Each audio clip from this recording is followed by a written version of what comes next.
திண்டுக்கல் மாவட்டம் நத்தம் அருகே அரசு வேலை வாங்கித் தருவதாக கூறி பலரிடம் பணத்தை பெற்று 12 லட்சம் ரூபாய் வரை மோசடி செய்த ஊராட்சி ஒன்றிய அலுவலர் போலீசாரிடம் சிக்கியுள்ளார்.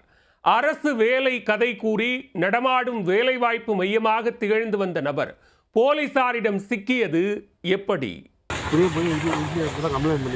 கம்ப்ளைண்ட் மட்டும் பண்ணிட்டு போனோம்னா இன்னும் வேணாம் இல்லைன்னு சொல்லலாம். இல்லைன்னு யாருமே சொல்ல மாட்டாங்க. நீ வாங்கிட்டு இப்போ 3 மாதம் ஆச்சு. ஒரு போலீஸ் பண்ண வேலை வாங்கி தரணும்னு சொல்லி ஏமாத்தினா என்ன நடக்கும் தெரியுமா? ஏமாத்துறது இம்மீடியட்லி ஆக்ஷன் எடுப்பாங்க. அரசு இளநிலை உதவியாளர் பணி வேண்டுமா?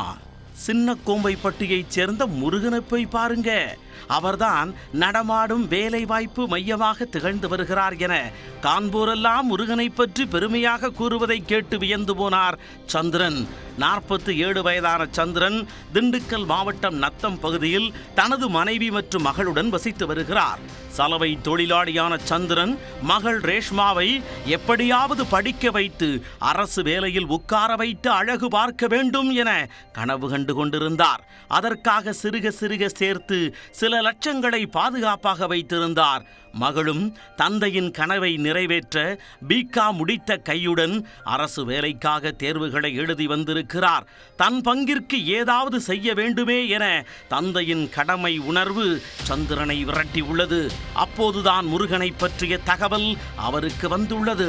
நேராக சின்னக்கோம்பைப்பட்டிக்கு வண்டியை விட்ட சந்திரன் அங்கு முருகனை சந்தித்து தனது மகள் ரேஷ்மாவுக்கு ஒரு அரசு வேலை வாங்கித் தருமாறு கோரியிருக்கிறார். ஆடு வந்து தானாக மாட்டும் போது நாம் என்ன செய்ய முடியும் என மனதிற்குள் நினைத்து கொண்ட முருகன், உங்கள் மகள் ரேஷ்மாவுக்கு அரசு இளநிலை உதவியாளர் பணி உறுதி, அதை வாங்கித் தர வேண்டிய பொறுப்பு என்னை சார்ந்தது என அடித்து பேசியிருக்கிறார். அதன் பின்னர் உயர் அதிகாரிக்கு லஞ்சம் கொடுக்க வேண்டும், உதவியாளருக்கு கட்டிங் கொடுக்க வேண்டும் என ஒரு கதையை கூறி 1 லட்சம் ரூபாய் வரை சந்திரனிடம் இருந்து கறந்துள்ளார். நம்பிக்கையுடன் சேமிப்பு பணத்தை எல்லாம் வாரி கொடுத்த சந்திரன் கடைசியில் பணம் வாங்கிய முருகன் இருட்டுக்கடை அல்வாவை விதவிதமாக ரகரகமாக பொட்டலம் போட்டு கொடுப்பார் என சற்றும் எதிர்பார்க்கவில்லை. முருகனின் மறுபக்கம் சில நாட்கள் கழித்த பின்தான் சந்திரனுக்கு புரிய வந்துள்ளது. முருகன் இதுபோல் பலரிடம் பணம் வாங்கி அரசு வேலை வாங்கித் தருவதாக பணத்தை கறந்திருக்கிறார் என்ற தகவலும் தெரிய வந்திருக்கிறது. ஒரு கட்டத்திற்கு மேல் மன உளைச்சலால் உடைந்து போன அவர் சானார்பட்டி காவல் நிலையத்தில் புகார் அளித்தார்.